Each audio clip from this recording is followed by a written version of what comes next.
네, 우리 성도님들께 인사드리겠습니다. 안녕하세요. 네, 반갑습니다. 귀한 동대문 교회에서 함께 오늘 예배하고 또 같이 찬양하고 이렇게 말씀으로 교제할 수 있어서 제게 큰 참 기쁨과 또 영광입니다. 제가 이래봬도 아직 조금 어리거든요. 어리고 좀 부족한 형제인데 귀한 모임에 함께 불러주셔서 참 제 마음에 참 여러 좀 생각도 들고 여러 감회가 들기도 했습니다. 특별히 어제까지는 그런 생각이 별로 없었어요. 어제 청년들과 이렇게 같이 저도 같이 좀 이렇게 껴주셔가지고 같이 또 밥도 먹고 간단한 레크리션도 같이 하고 말씀도 교제하면서 특별히 이제 MT의 하이라이트 바베큐 어제 저녁에 바베큐 했거든요. 그래서 다들 이렇게 청년들이 아주 즐겁게 함께 하고 있더라고요. 저도 같이 이제 거기 한쪽에서 이제 고기를 이렇게 같이 먹었는데 그런 얘기들을 주고받았습니다. 역시 MT는 바베큐지.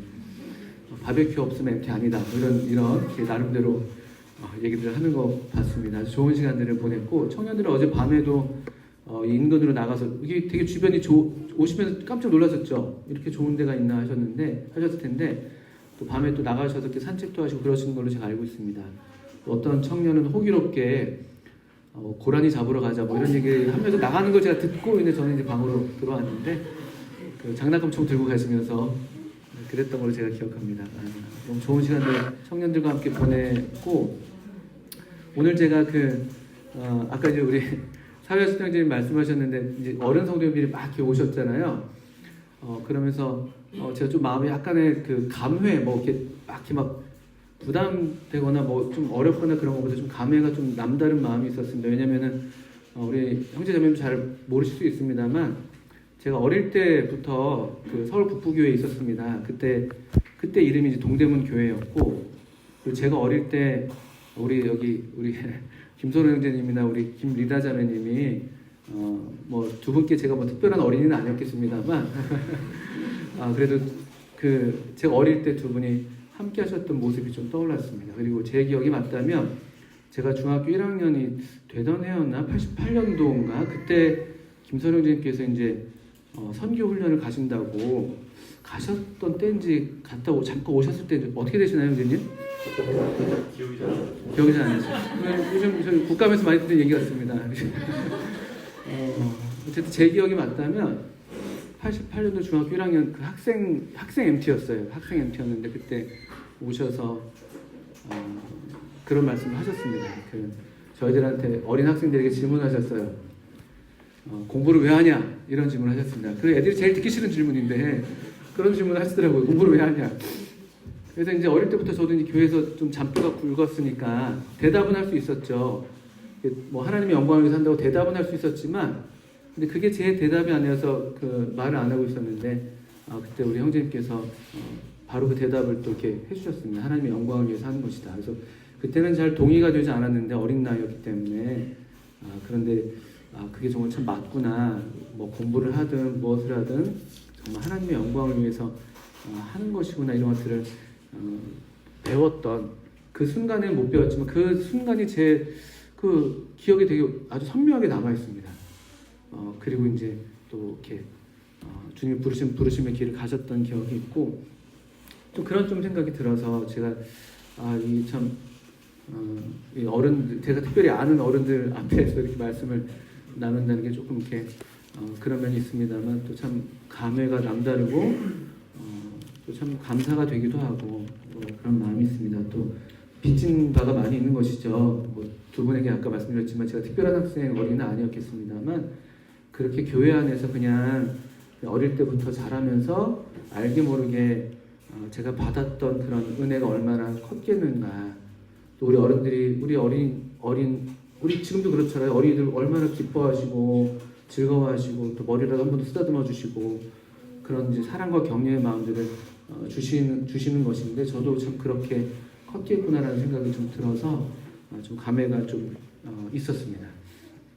여기 또 저 예배드리는데 우리 어린이들 많지는 않은데 굉장히 존재감을 나 여기 있다.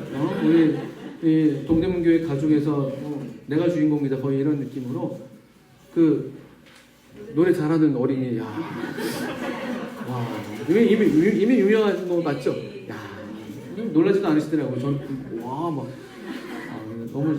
그 제가 안바울 형제님이시잖아요. 제가 그 TV에서만 뵀었는데 너무 영광입니다. 이따 한번 사진을 꼭 같이 저랑 같이 좀 찍으면 제가 내일 학교 가면 아이들한테 자랑할 수 있을 것 같아서. 그래서 제가 듣기는 학교 한번 오신다고 이렇게 한번 스케줄을 잡으신다고 들었었는데 아닌가요?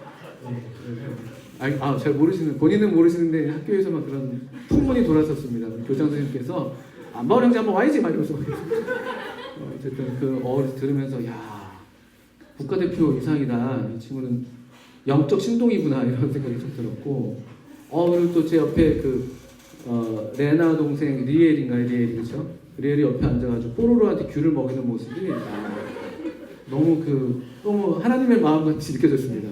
뽀로로에게 귤을 먹이는 그 모습 되게 인상적이었습니다. 너무 좋습니다. 교회가 가족인 것을 이렇게 모일 때마다 아마 형제자매들이 누리시고 또 그렇게 이 교회 가족 안에서 우리가 하나님 아버지로부터 또 형제자매들로부터 받는 사랑으로 우리가 그렇게 살아가는 것 같아요. 그런 것들 좀 짧은 시간이지만 좀 풍성하게 드렸던 것 같습니다. 이렇게 MT에 이렇게 초대해 주셔서 청년들과 함께 나누고 있는 말씀의 주제는 혹시 우리 어른 성도님들도 아시나요? 이 청년 MT 주제가 제가 어제도 잠깐 우리 청년들에게도 얘기했는데 역시 청년답습니다. 대단히 호기로운 그리고 대단히 비현실적인 아니 사랑으로 세우는 교회와 가정 이거 MT 물론 제가 저보다 다 알아는 거 아니겠지만 어떻게 이런 엄청난 주제들을 한데 모은 MT를 기획했을까? 제가 어제 그런 얘기를 좀 하면서도 또 그러면서도 참 이 주제가 너무나 좋은 주제고 이 주제가 얼마나 하나님의 어떤 본질, 하나님의 어떤 삶의 어떤 그 정수, 어떤 하나님께로부터 정말 하나님이 직접 만드시고 또 이렇게 세우신 그런 하나님의 특별한 어떤 그 기관들이잖아요. 그것들을 또 한데 모아놓은 것을 보면서 참 이것도 참 귀하다 또 생각했습니다. 그래서 청년들이 MT 주제를 위해서 의논하다가 이런 주제를 정했다고 얘기를 들어가지고 그 MT 주제를 위해서 준비하고 교제하는 그 장면을 제가 혼자 상상해 봤을 때 참 하나님 보기가 좋으셨겠다 생각했었어요. 이 어리다고 말하기 좀 그렇지만 청년들이 이 사랑에 대해서 고민하고 사랑이 정말 중요하고 우리 신앙의 본질인 것을 어떻든 성령님을 통해서 알아서 사랑을 배워야겠다. 또 사랑에 대해서 우리가 더 사랑하는 삶을 살아야겠다는 그런 마음으로 이런 키워드를 뽑았겠죠. 또 실제로 이 사랑이 이렇게 사랑이 낳은 또 사랑이 세우는 우리 인간 어떤 이 삶에서 또 성도의 삶에서 가장 근원적이고 중요한 하나님이 직접 세우시기도 하고 바로 그 교회와 가정에 대해서 또 함께 얘기를 했다고 하니까 그 장면을 떠올리듯 참 마음에 참 좋았습니다. 하나님이 참 좋아하셨겠다 생각이 들고 또 하나님이 어쨌든 우리 청년들을 복 주실 거라고 제가 믿어서 감히 저도 이제 이 주제를 받았음에도 불구하고 그냥 이렇게 주님께서 주시는 대로 이제 교제를 나눴습니다. 오늘은 어제 그래서 사랑에 대해서 또 가정에 대해서 먼저 좀 얘기했습니다. 가정 전반을 얘기했다기보다는 청년들은 주로 이제 결혼에 대한 어떤 그 기도와 또 기대가 있기 때문에 결혼에 대해서 좀 짧게 말씀을 짧진 않았지만 어쨌든 부족한 대로 말씀을 드렸습니다. 오늘은 우리 성도님들과 함께 교회로 모여있기 때문에 교회에 대해서 함께 말씀을 나누면 좋겠다 하는 마음으로 나오게 됐습니다. 먼저 성경 우리 에베소서 4장 말씀을 한번 좀 펴주시면 감사하겠습니다. 성경 에베소서 4장입니다.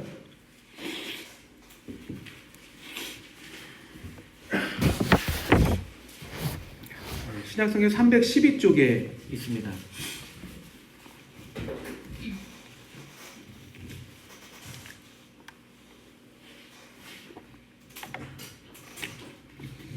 네, 다 찾으신 줄 알고 4장 1절부터 6절까지를 한번 읽어보도록 하겠습니다. 4장 1절부터 6절인데요.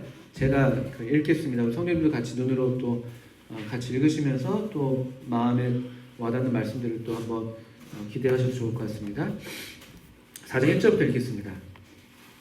그러므로 주 안에서 갇힌 내가 너희를 권하노니 너희가 부르심을 받은 일에 합당하게 행하여 모든 겸손과 온유로 하고 오래 참음으로 사랑 가운데서 서로 용납하고 평안에 매는 줄로 성령이 하나 되게 하신 것을 힘써 지키라. 몸이 하나요 성령도 한 분이시니 이와 같이 부르심의 한 소망 안에서 부르심을 받았느니라. 주도 한 분이시요 믿음도 하나요 세례도 하나요 하나님도 한 분이시니 곧 만유의 아버지시라. 만유 위에 계시고 만유를 통일하시고 만유 가운데 계시도다. 한 부분이지만 1절부터 6절을 읽었습니다. 이 지금 읽은 우리 4장 1절부터 6절은요 하나의 접속사로 시작하고 있는 단락입니다. 4장 1절에 여러분 보시면 그러므로라고 이제 시작하고 있습니다. 그러므로라는 이 말은 우리가 잘 아시는 것처럼 앞의 내용과 뒤의 내용을 이어주는데 앞의 내용이 뒤의 내용의 원인이라는 것을 밝혀주고 있는 것이죠. 그러니까 이 그러므로라는 접속사가 나올 때는 항상 앞과 뒤를 잘 보셔야 되는 그런 내용이긴 합니다. 물론 사실 에베소서 우리가 지금 이렇게 한 부분을 읽고 또 약간 이렇게 좀 부분 쪼개면서 괜찮은 건가요? 그죠? 주님의 말씀을 막으시는 건가 싶기도 하고 이건 아니겠죠. 좀 불편하시면 좀 그냥 하겠습니다. 우리 좀 약간의 부분만 좀 볼 수밖에 없고 또 이렇게 좀 분석적으로 볼 수밖에 없지만 사실은 여러분 다 아시겠지만 에베소서는 한 통의 편지입니다. 한 통의 편지. 우리가 사실 편지를 이렇게 받아서 읽을 때 이거 하죠? 제가 이렇게 더 내려서 이렇게 이렇게 자 괜찮습니다. 하겠습니다. 그냥 하겠습니다. 한 통의 편지를 읽을 때 우리가 나눠서 사실 읽지는 않습니다. 그렇지 않습니까? 그냥 쭉 읽죠, 사실은요. 우리가 뭐 공부하는 것처럼 이렇게 뭐 이렇게 따져가면서 편지를 막 읽고 그렇지는 않습니다, 사실은요. 그냥 쭉 읽는 것이죠. 그러니까 에베소서를 처음 받았을 이 에베소 성도들은 뭐 이런 것들 따지지 않고 자연스럽게 이 흐름을 이해했을 겁니다. 그런데 제가 이 시간의 관계에서 짧은 부분을 좀 이렇게 선택할 수밖에 없었는데 앞의 내용을 간단하게 좀 요약을 드리면 그럼 이 그러므로라고 말씀하고 있는데 앞의 내용이 무엇이냐라고 하면요 1장부터 3장의 내용이겠죠. 또 우리 특별히 4장 1절을 먼저 다시 한번 보시면 그러므로 주 안에서 갇힌 내가 너희를 권하노니 너희가 부르심을 받은 일에 합당하게 행하여 이렇게 되어 있습니다. 부르심을 받은 일에 합당하게 행하여. 여기서 이제 힌트가 되는데 앞의 내용은 부르심에 대한 얘기예요. 부르심. 우리 이 에베소 성도들을 향한 부르심이 무엇이냐? 또 우리 동대문 교회를 향한 부르심이 뭐냐? 이 부르심에 대한 내용이 앞에 1장부터 3장에 나와 있다고 보시면 됩니다. 4장부터 6장은 그 부르심에 합당하게 행하라는 어떤 실제적인 권면을 하고 있는 것이죠. 사실부터 우리가 신앙생활에 다 경험들이 있으시겠지만 우리가 어떤 하나님 앞에서 어떤 순종이라든지 또 어떤 실천이라든지 이런 것들이 이 그러므로 앞에 있는 것에 힘을 받지 않으면 상당히 어렵죠. 그래서 그냥 그러므로 앞에 있는 내용을 우리가 충분하게 누리지 못하고 그것이 우리 어떤 신앙의 원동력이 되지 못하고 그냥 뒤에 있는 합당하게 행하여 라고만 한다면은 이게 보통 그렇게 하면 잘못하다가 이제 종교 생활이 되기가 쉽습니다. 그냥 기독교, 믿음이라는 게 뭘 해야 되고 하지 말아야 되고 이제 이런 것들을 보통 이제 따지는 그래서 이제 이 참된 이 기독교를 오해하는 사람들의 또 참된 기독교를 누리지 못하는 또 참된 복음을 알지 못하는 사람들의 흔한 어떤 모습이 종교 생활이죠. 그냥 하는 거죠. 그냥 뭘 해야 되는지 이거 해라 저거 해라 이런 것들이 많으니까 이거 하지 말아는 더 많고 그것들이 나쁜 게 아닌데 그것들이 분명한 하나님의 말씀이고 거룩한 하나님의 말씀인데도 불구하고 그러므로 앞에 있는 내용들의 이 힘이 없으면은 아주 메마른 아주 고단한 그런 종교 생활 우리에게 정말 참 기쁨과 행복을 가져다 주지 못하는 그냥 우리에게 또 다른 뭔가 부담과 또 어떤 삶의 어떤 무게와 또 굴레로만 작용하는 그런 경우들이 사실 많습니다. 이 부르심이 그럼 무엇인가라고 할 때 1장에 잠깐 보시면 한번 여기 손 넣으시고요. 1장에 다 다룰 수는 없겠습니다만 1장 5절 같은 데 보시면 이 뭐 부르심이라는 단어가 딱 사용되지는 않았지만 하나님이 우리를 부르셔서 우리가 무엇이 되게 하셨는가라고 할 때 1장 5절에 보시면 그 기쁘신 뜻대로 우리를 예정하사 예수 그리스도로 말미암아 자기의 아들들이 되게 하셨다. 이런 말씀이 있죠. 1장의 이 아주 놀라운 찬송 가운데 핵심이 이것이죠. 우리가 하나님의 아들들이 되었다. 기쁘신 뜻대로 말미암아 우리를 예정하셨고 예수 그리스도를 말미암아 하나님의 아들들이 되었다. 아들들이 되었다. 이게 앞에 있는 부르심의 한 내용 중에 하나라고 말씀드릴 수가 있을 것 같습니다.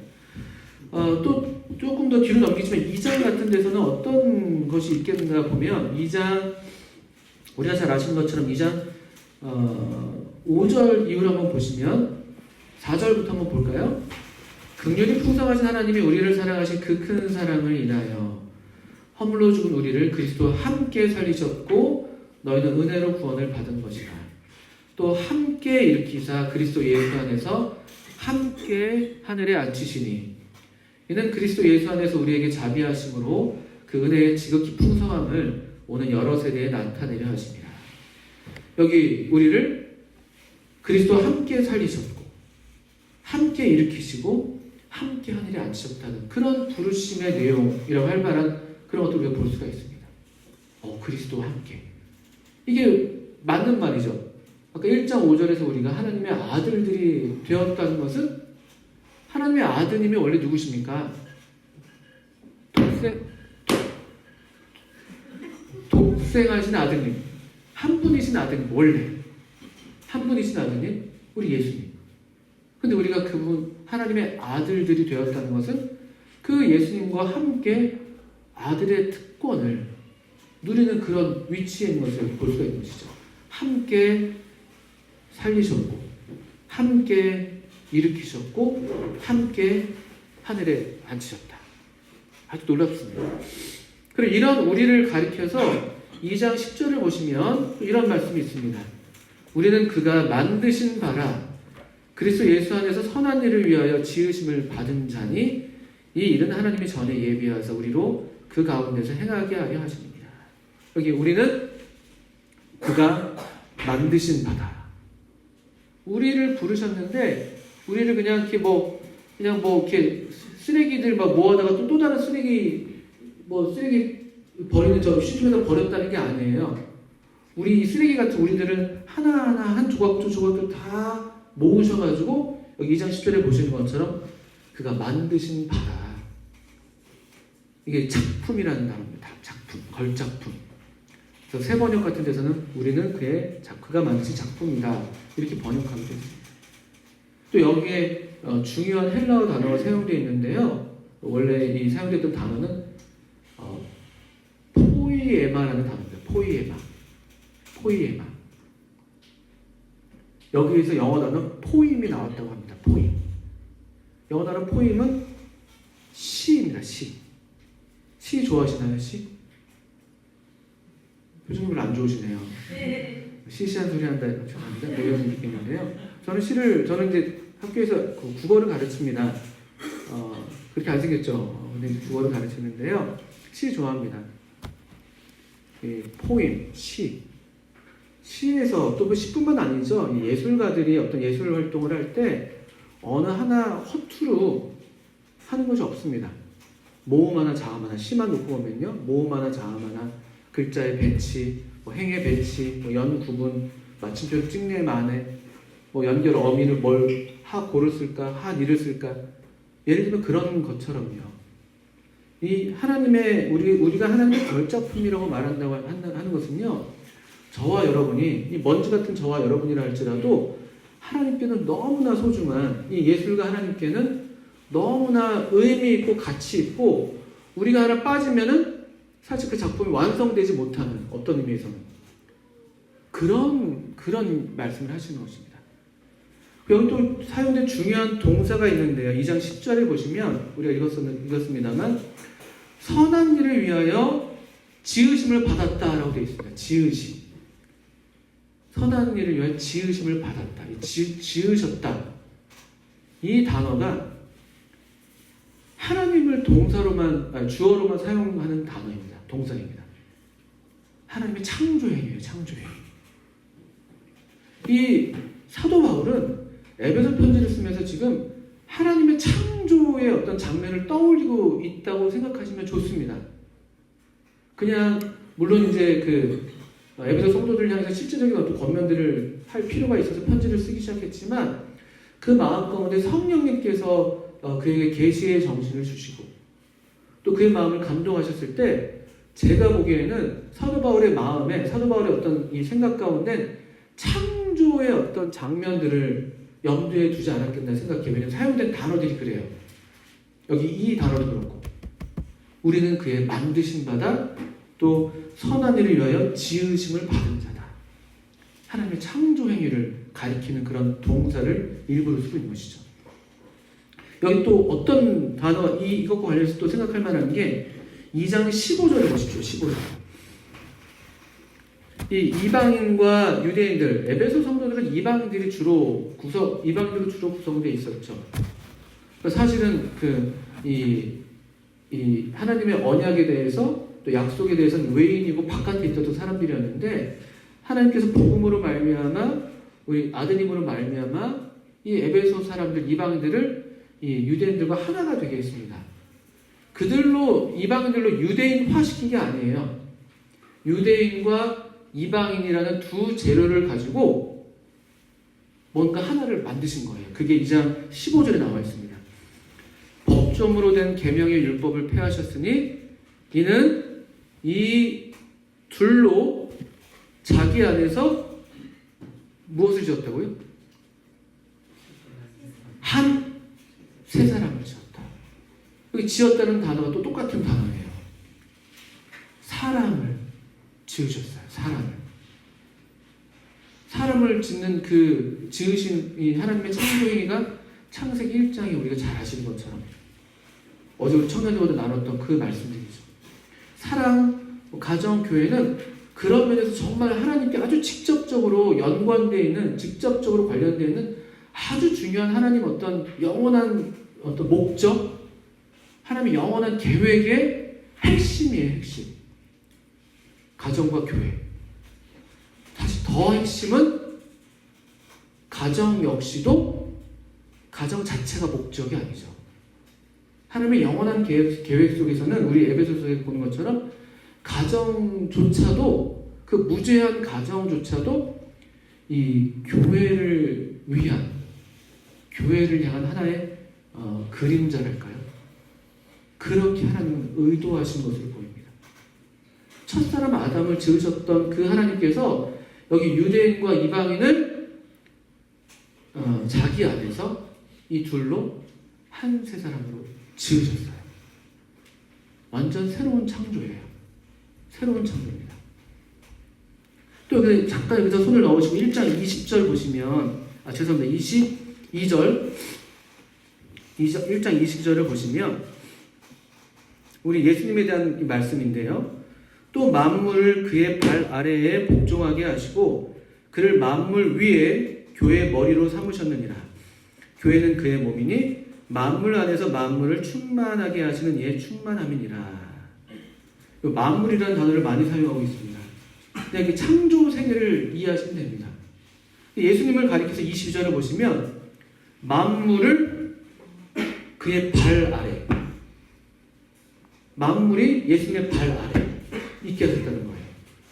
그리고 만물 위에 예수님이 교회의 머리로 있게 하셨다는 거예요. 교회의 머리를 삼으셨다는 거예요. 그 그림을 그려볼 수 있습니다. 이 만물, 이 천지가 있는 것이죠. 이 땅이 있어요. 땅이요. 거기에 누가 지금 서 있는 겁니까? 누가 서 있는 거겠습니까? 이 발은 누구의 발일까요? 물론 예수님의 발이라고 우리가 여기 문맥에서 볼 수가 있습니다만, 근데 예수님은 교회의 머리라고 얘기하고 있습니다. 또 23절을 보시면 더 놀라운 말씀이 있는 것이죠. 교회는 그의 몸, 만물 안에서 만물을 충만하게 하시는 이의 충만이다. 이게 무슨 말일까요? 어떤 그림이냐면요, 머리 대신 그리스도, 몸 된 교회, 이렇게 좀 그 사람의 형태죠. 사람의 형태. 첫사람 아담이 하나님께서 천지를 창조하신 다음에 하나님의 특별한 걸작품으로서 하나님의 이 생명을 받아서 살아있는, 생기를 받아서 살아있는 영이 돼서 하나님의 생명으로 충만했던 것처럼 첫사람 아담이 하나님의 생명으로 충만한 존재였어요. 하나님의 형상이었고, 그런 것처럼 교회가 지금 그분의 몸으로서 이 지상 위에 교회가 있고, 교회의 머리 대신 예수님이 있는 그 새로운 한 사람이에요. 새로운 한 사람을 떠올려 볼 수가 있습니다. 사도 바울의 지금 그 그리는 이미지는 창조의 이미지라는 것을 말씀드리는 거예요. 아담이 아닌, 첫사람 아담이 아닌 새로운 한 사람 교회, 새로운 한 사람 교회를 창조하셨다는 거예요. 전에 있던 게 아닙니다. 아담 전에 또 다른 인류가 없었던 것처럼 교회 이전에 또 다른 교회가 있었던 게 아니에요. 완전히 무로부터 새로운 것을 만들어내신 거예요. 그래서 한 세 사람을 지으셨다, 이렇게 말씀하는 것이죠. 2장 우리 읽었던 15절의 말씀이죠. 한 세 사람. 그래서 3장에 가서는 아직까지는 이것이 어떤 것이 정확히 다 얘기가 되고 있지는 않습니다만, 3장에서 이와 같은 경륜, 이 한 세 사람이라는 교회를 하나님께서 세우셔서 하나님의 영광을 다시 지상에 이 만물 가운데 다시 온전하게 이루게 되실 그 하나님의 이 경영을, 이 비밀의 경영, 그리스도의 비밀, 또 비밀, 이렇게 3장에서 얘기를 하고 있습니다. 그래서 이 1장 10절 같은 데서는 하늘에 있는 것이나 땅에 있는 것이 다 그리스도 안에서 통일되게 하려 하십니다, 이렇게 말씀하고 있는데, 그 말은 뭐냐면은 창조 세계가 다시, 사실 창조 세계 회복이라고도 말할 수 있지만 새 창조예요. 새 창조. 처음 창조가 하늘에 있는 것이나 땅에 있는 것이 다 어그러져 있는데, 아담과 하와의 범죄로 다 어그러져 있는 이 창조 세계에서 다시 새로운 질서, 새로운 조화, 새로운 어떤 이 화평을 좀 이루시는 새로운 세상에 대한 즉 비전을 밝히고 있는 거예요. 이게 사도 바울이 만들어낸 게 아니에요. 하나님의 비밀의 경륜입니다. 창세전에 예정하신, 창세전에 아담과 하와가 있기 전에도 영원한 하나님의 품속에 있었던 그분의 영원한 목적, 영원한 계획으로서 이 교회를 지금 얘기하고 있는 것입니다. 아주 놀라운 책이 아닐 수가 없습니다. 사도 바울이 감옥에 갇혀 있었지만, 그의 몸은 감옥에 있었지만 그의 영은 지금 창세 전까지도 좀 아우르고 있고, 또 이 영원한 세계를 지금 내다보고 있는 그런 놀라운 비전을 지금 갖고 있는 그런 편지가 사실 에베소서라고 볼 수가 있습니다. 우리가 다 이해하기 어렵죠, 어떤 면에서는. 그렇지만 조금씩 그냥 우리가 어느 정도 주님이 밝혀주시는 만큼 우리가 누리게 되는 것인데, 3장에 그래서 보시면 3장 3절부터 보시면, 곧 계시로 내게 비밀을 알게 하신 것은 내가 먼저 간단히 기록한 것 같으니 그것을 읽으면 내가 그리스도의 비밀을 깨달은 것을 너희가 알 수 있으리라. 그리스도의 비밀? 이런 성경의 비밀은 물론 신비한 것이죠. 인간의 어떤 지혜로 알 수 없기 때문에 비밀이기도 합니다만, 그렇다고 하나님께서 막 숨겨놓으셔서 아주 특별한 사람들만 알 수가 있는 거다, 그런 의미는 아닙니다. 왜냐면은 바로 그 5절에 보시면 그리스도의 비밀, 하나님의 비밀은 이런 특징이 있습니다. 이제 그의 거룩한 사도들과 선지자들에게 성령으로 나타내신 것 같이, 육신으로는 알 수 없으니까 비밀이에요. 성령으로 나타내신 것과 같이, 또 다른 세대에서는 사람의 아들들에게 알리지 아니하셨으니, 사람의 아들들에게 이전 세대에는 알려지지 않았는데 이제 하나님께서 성령으로 알게 하시는 것, 하나님의 비밀은 그래서 다 지금 드러나 있습니다. 숨겨진 비밀은 없어요. 성경을 통해서, 성령님으로 말미암아 기록된 성경을 통해서 다 드러나 있습니다. 여러분께서 누가 어떤 특별한 비밀 계시를 받았다고 하시면 그 사람은 잘못된 사람이라고 보시면 돼요. 그런 거 없습니다. 하나님의 계시는 성령으로 충분해요. 여기 지금 보신 것처럼 거룩한 사도들과 선지자들에게 성령으로 나타내셨다. 이게 이 성경의 비밀의 특징입니다. 지금 숨겨져 있는 게 아무것도 없어요. 성경 안에서 성령님을 통해서 우리가 알 수 있습니다. 근데 비밀이 뭐냐? 그래서 우리에게 지금 계시해 주신 이 비밀이 무엇인가 보면 6절에 보실 수 있습니다. 보십시오. 이는 아주 중요한 말씀입니다. 복음에 대한 이해예요. 복음이 뭐냐? 복음의 비밀이 뭐냐? 또 에베소 6장 같은 데서는 사도 바울이 기도를 부탁할 때 나로 입을 열어 복음의 비밀을 담대하게 알리게 하옵소서 이렇게 기도를 부탁하거든요. 이 에베소서의 비밀이라는 단어가 많이 사용되고 있는데요. 이 복음이 비밀인데 이 복음의 내용에 에베소서는 특별히 이렇게 우리에게 알려주고 있습니다. 6절이 중요합니다. 이는 이방인들이 복음으로 말미암아. 잘 보시죠. 복음. 이방인들이 복음으로 말미암아 그 다음 보십시오. 그리스도 예수 안에서 어떻게 된다고요? 함께 상속자가 되고 함께 지체가 되고 함께 약속에 참여하는 자가 됩니다. 무엇이 이렇게 많이 반복되고 있습니까? 함께입니다. 함께. 복음의 비밀은 함께. 복음은 우리 하나님의 생명에서 떠나 있는 허물과 죄로 죽었던 우리를 살리시는 것인데 우리로 다시 하나님의 생명에 동참하게 하시는 것이 이 복된 소식인데 이 복음의 내용이 뭐냐? 함께예요. 함께. 이 함께가 3번 반복됐던 그 구절이 아까 2장에 있었습니다.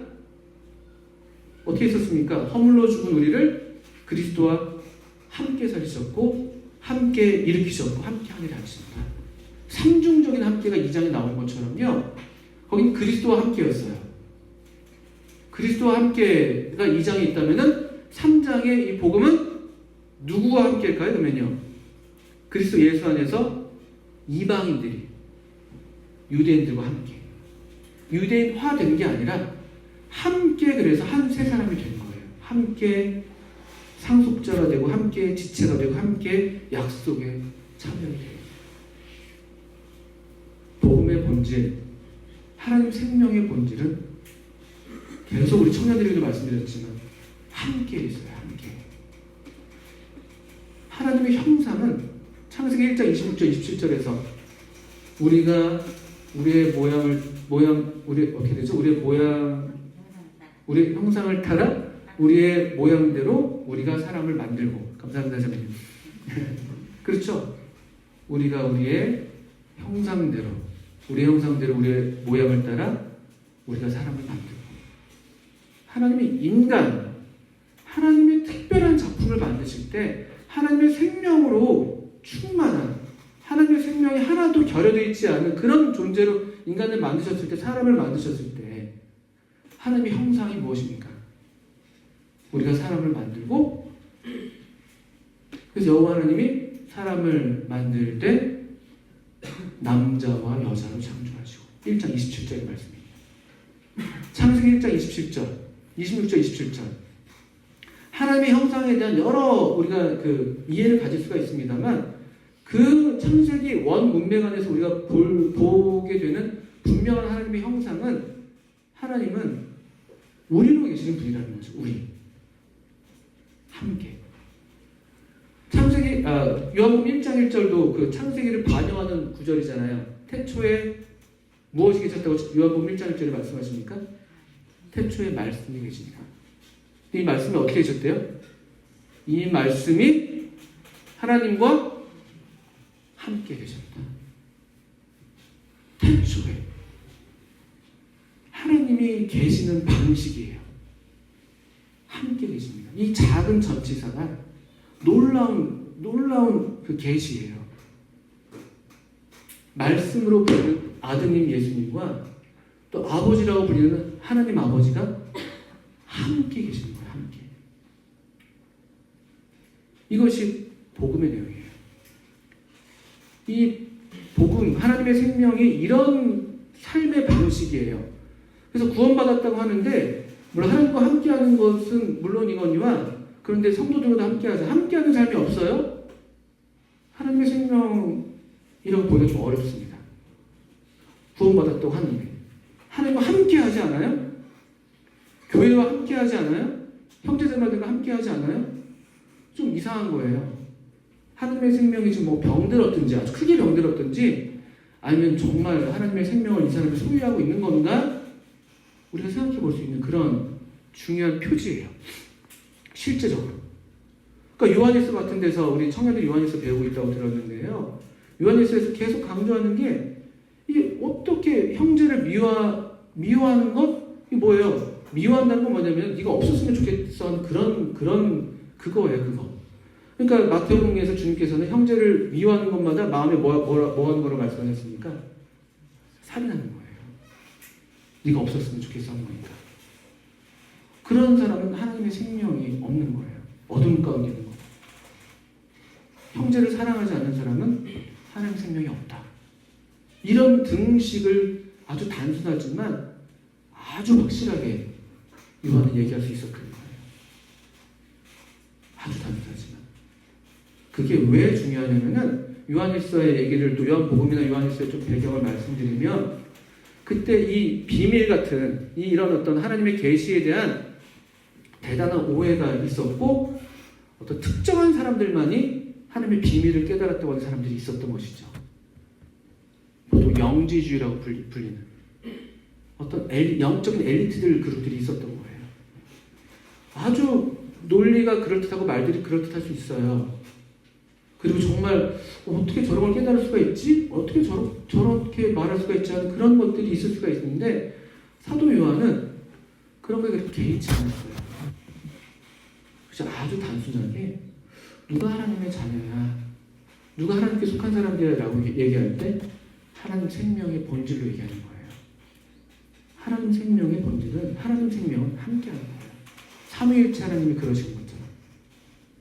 그런데 어떤 사람들은 특별한 계시를 받았다고 하는데 특별한 깨달음이 있다고 하는데 사람들과 함께하지 않는 거예요. 그거 아닌 거예요. 사람들과 나누는 거. 우리 그룹과 너희 그룹. 어떤 엘리트 그룹과 그렇지 않은 그룹. 하나님의 생명에는 그런 게 없어요. 하나님의 생명. 하나님의 가족으로서 함께하는 거예요.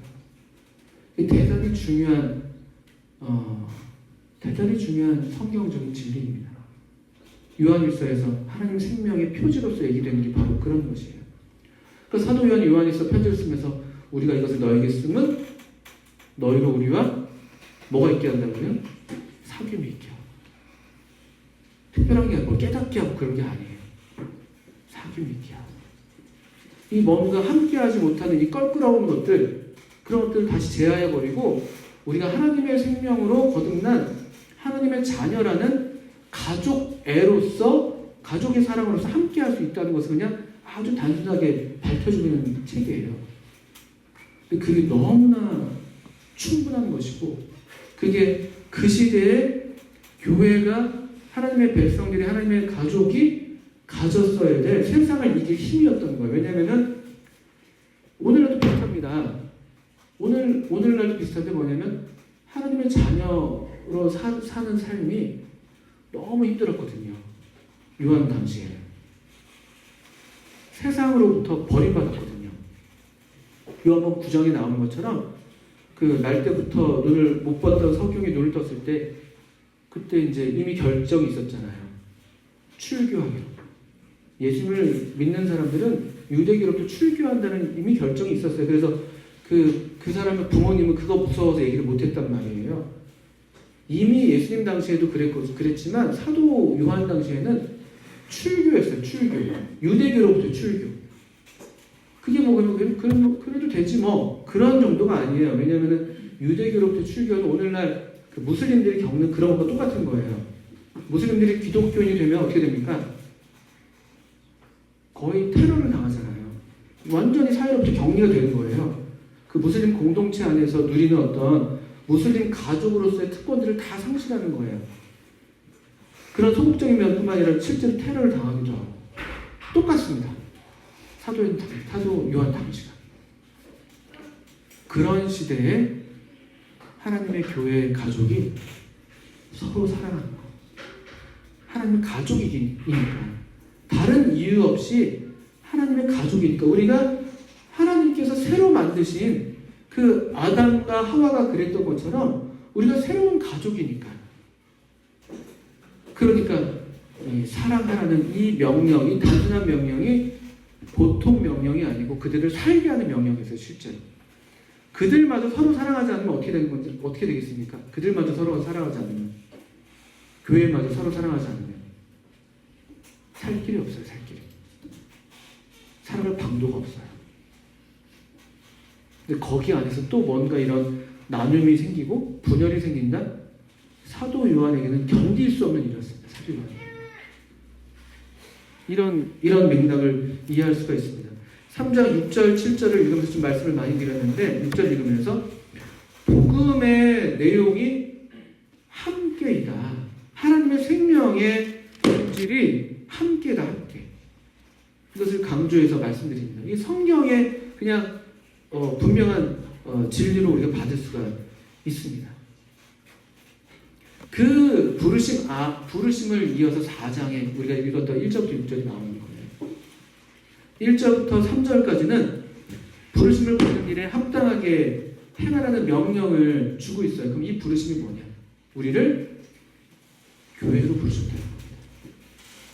하나님의 아들들로 부르셨고 또 그리스도의 몸으로서 부르셨고 한 세 사람으로 부르셨고 한 성전으로 부르셨고 이렇게 이 복음의 비밀, 복음의 진리를 누리고 나타내는 그런 그리스도의 몸으로 우리를 부르셨다는 이 교회로 부르셨다는 게 이 부르심이에요.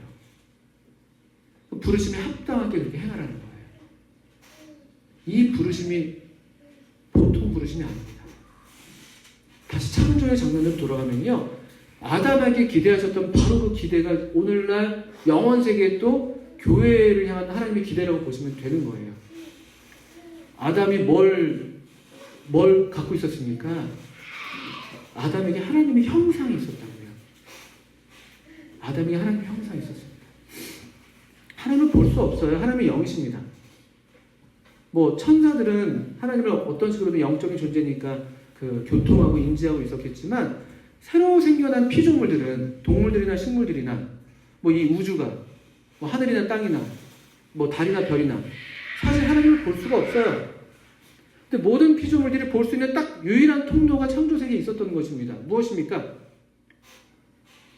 그게 아담이에요. 또 아담과 하와. 아담과 하와를 보면서 피조물들이 하나님을 볼 수가 있었던 거예요. 왜냐하면 하나님 형상이라고 말씀하셨잖아요. 우리 형상대로. 우리 형상대로. 하나님의 형상이에요. 아담과 하와. 그러니까 아담과 하와가 이 하나님의 생명 안에서 그 하나님이 계시는 방식대로 하나님의 삶의 방식대로 함께하고 서로 사랑했을 때 그때 하나님의 영광이 정점을 찍은 거예요. 창세기 2장 그 후반부죠. 24절, 25절. 아담이 하와를 보면서 여자를 보면서 노래하고 뼈 중에 뼈고 살 중에 살이야. 이 노래는 마치 삼위일체 하나님이 서로를 노래하는 그 노래를 닮은 거예요. 아드님이 아버님을 높이고 아버님은 아드님을 이는 내 사랑하는 자요 내 기뻐하는 아들이라고 온 천지를 향해서 외쳐대는 그런 환호들. 또 아버님과 아드님의 이 놀라운 사랑이 바로 성령이에요. 성령. 그 삼위일체 하나님의 서로를 향한 경배와 찬양과 사랑의 그 반영이 아담이 하와를 보고 불렀을 그 말입니다. 이는 내 뼈 중에 뼈요 살 중에 살이다. 하나님의 영광의 정점이에요. 창조를 통한 하나님의 영광이 아담과 하와가 그렇게 둘이 한 몸이 되었을 때, 둘이 한 몸이 되었을 때, 그때 하나님의 영광은 정말 이 지상 가운데 더없이 그거보다 더 찬란하게 빛날 수 없을 만큼 빛났다고 우리가 이해할 수 있습니다. 저는 그렇게 믿습니다. 아담과 하와는 보통이 아니에요. 그 결혼은, 그 가족은, 그 가정은 보통이 아니에요. 창세기 3장에서 뱀이 이 하나님의 영광을 싫어하는 이 사탄의 그 근원이 무엇입니까? 하나님의 그 영광을 싫어하는 거예요. 자기가 그 영광을 차지하겠다는 거거든요. 그 얼마나 하나님의 영광이 찬란하게 빛났던지 그때 뱀이 오는 거예요. 그때요. 아담과 하와의 창조에는 약간의 간격이 있는 것처럼 보이죠. 하루에 같은 날에 창조되었던 것으로 이해하는데 그 사이에도 시간 간격이 있어요. 아담은 먼저 지으셨으니까. 또 그 사이에 동물들 데려다 이름 짓게 하셨고. 근데 뱀이 아담 혼자 있을 때 안 왔습니다. 아직 아담 혼자로는 이미 물론 하나님의 형상이 그 안에 완전히 내재되어 있지만 실제로 이렇게 외적으로 표현되지는 않았던 거거든요. 아담과 하와가 그리고 창세기 2장의 그 영광스러운 장면 뒤에 뱀이 온 거예요. 그 영광, 저 영광 무너뜨리겠어. 저 영광 내가 차지하겠어.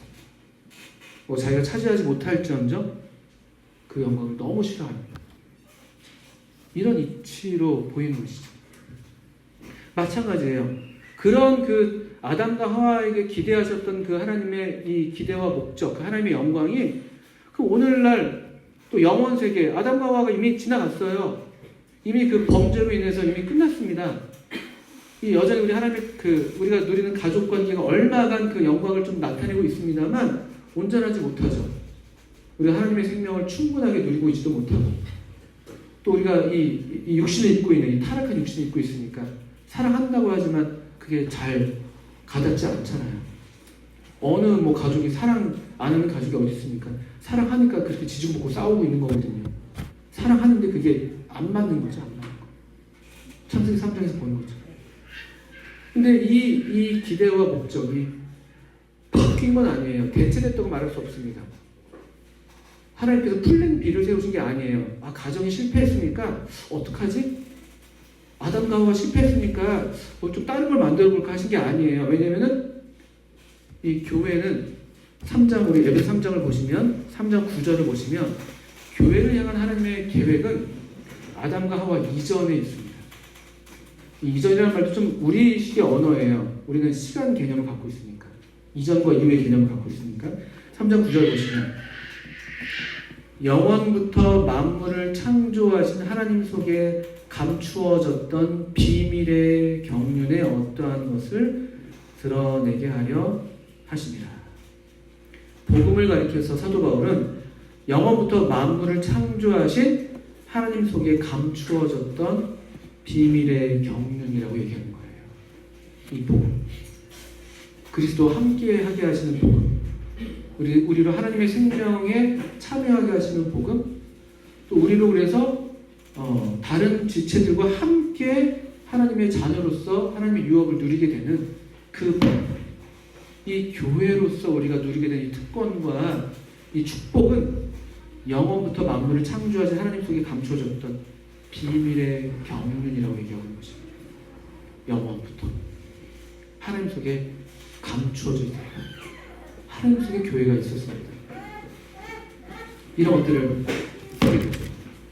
그러니까 4장으로 돌아오시면 4장 1절에 우리가 이 부르심을 받은 일에 합당하게 행하라는 명령을 받고 있는데 그럼 어떻게 행하는 게 부르심에 합당하게 행하는 거냐? 4장 2절을 보십시오. 어떻게 하는 것입니까? 모든 겸손과 온유로 하고 오래 참음으로 사랑 가운데서 서로 용납하고 모든 겸손과 온유 모든 겸손과 온유 이게 누구의 도덕적 자질인지 아세요? 겸손과 온유? 우리 예수님이에요. 예수님 나는 마음이 온유하고 겸손하다고 하셨어요. 예수님의 생명이 우리에게 있기 때문에 예수님께로부터 배운 바 온유하고 겸손한 그 신령으로 우리가 행하는 게 부르심이 합당한 거예요. 예수님 그 아버지를 향해서 한 번도 겸손하지 않으신 적이 없거든요. 아버님께 그냥 절대 순종하셨죠. 아버님보다 자기를 더 위해 두신 적이 없어요. 동등됨을 취할 것으로 여기지도 않으셨다고 말씀하시잖아요. 그 동등하신 분이신데, 그 영광에 있어서, 능력에 있어서 항상 예수님이 스스로 낮추셨습니다. 아버지 앞에서. 그 예수님처럼 우리도 겸손과 온유. 온유는 또 무엇입니까? 온유는요, 절제된 힘이에요. 온유는 그냥 나약한 어떤 그냥 죄송합니다 제가 좀 이런 게 아니에요. 우리도 온유하면 그런 약간 그냥 나약한 그런 저 같은 사람을 많이 떠올리는데 그 성경에서 말하는 온유는 그게 아닙니다. 힘이 있는데, 능력이 있는데 그게 절제되는 거예요. 그러니까 외유내강, 그렇죠, 외유내강, 그걸 떠올리시면 되죠. 힘이 있어요. 이 단어는 그 아주 성난 말 있잖아요.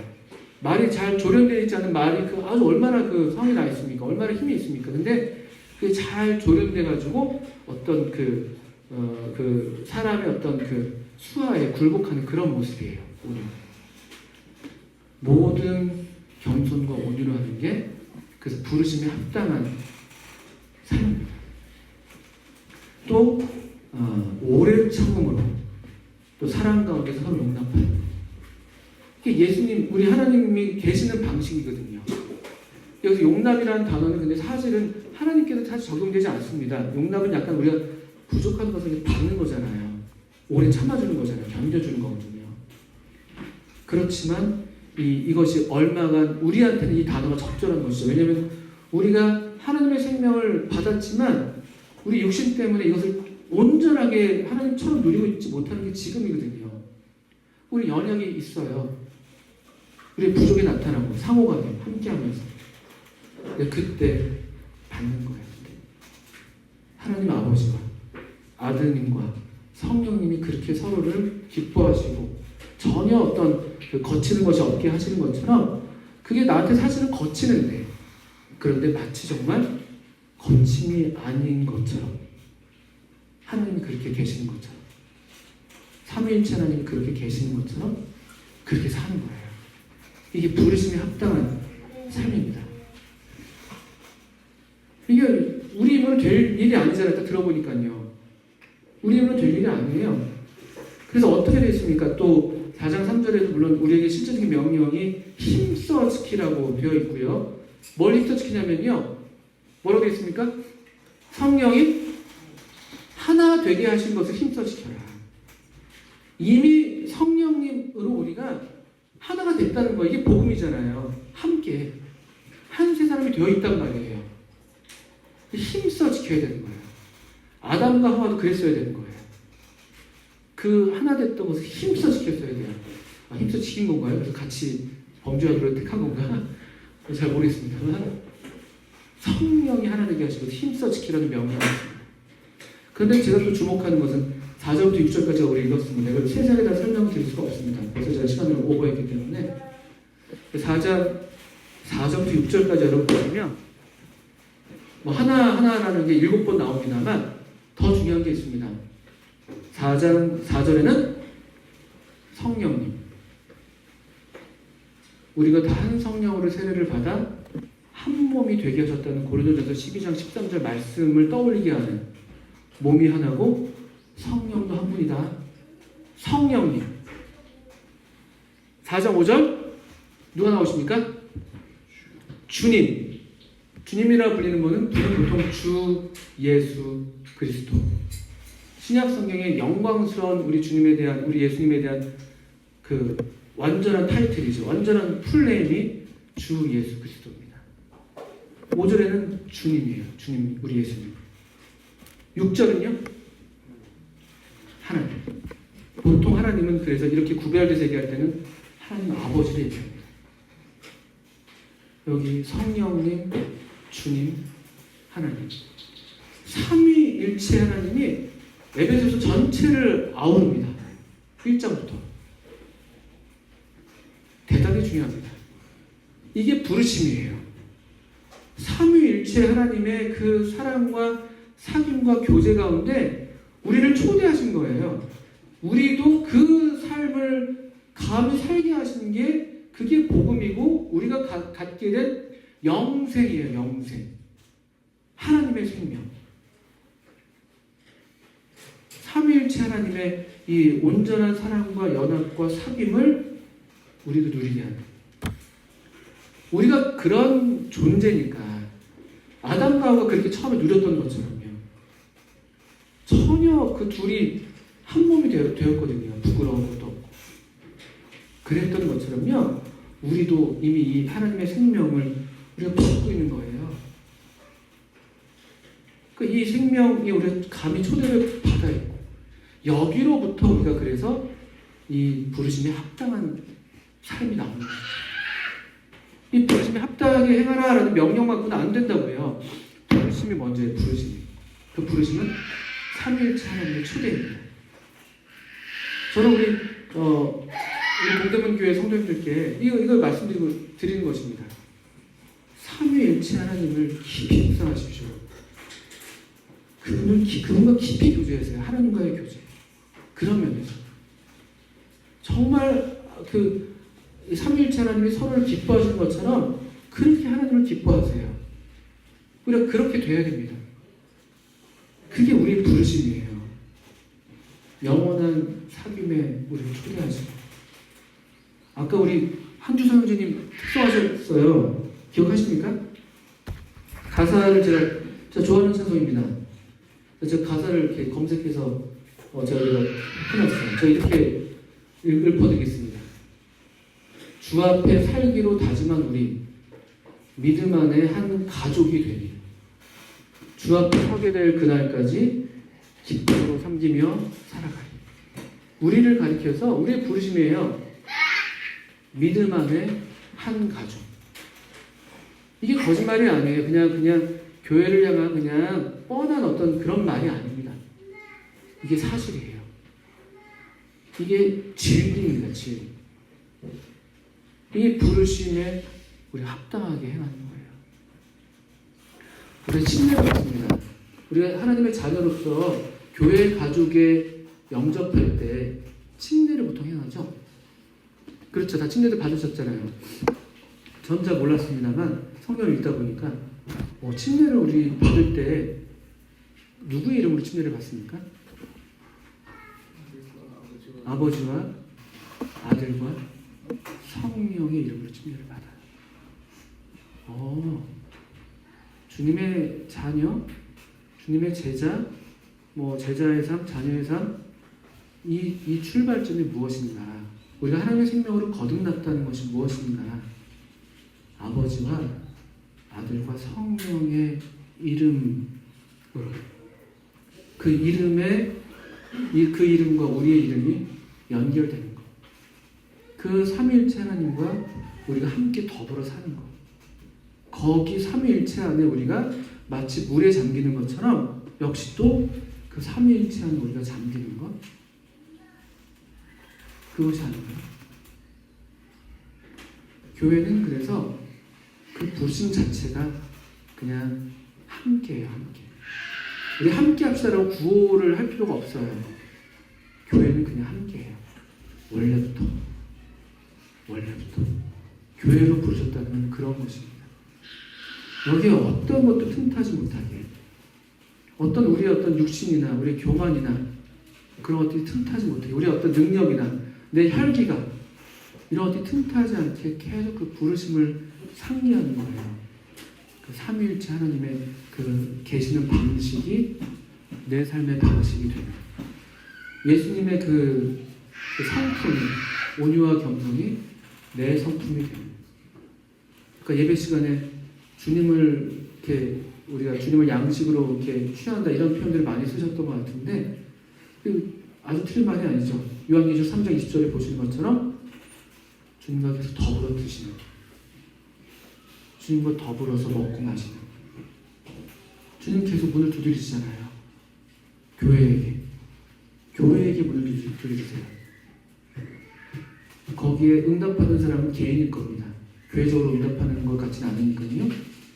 그럴 때 우리 성도들 한 분 한 분이 다 그 부르심에 그 두드리시는 그 부르심을 우리가 응답한다면 우리가 주님과 더불어 먹고 마시는 그런 친밀한 친교를 누리게 되는 것이죠. 그렇게 될 때 우리가 주님을 배우게 되고 닮게 되고 주님의 생명이 우리 가운데 더 이렇게 우리의 생명이 되고 주님의 성품이 우리의 인격이 되고 그런 사람들로 우리가 살아갈 수 있다면 얼마나 그게 영광스럽겠습니까? 그게 아담과 하와에게 바라셨던 기대와 목적처럼 오늘날 동대문 교회를 향한 또 제가 속해 있는 서울 북부교회를 향한 하나님의 이름으로 각처에서 모이는 모든 하나님의 교회들을 향한 하나님의 부르심의 기대이고 소망이라고 믿습니다.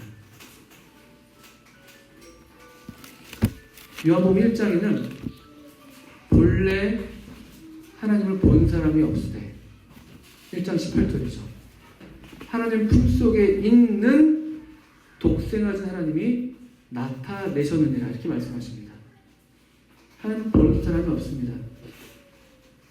아담이 그 형상으로 있었지만 금방 실패했어요.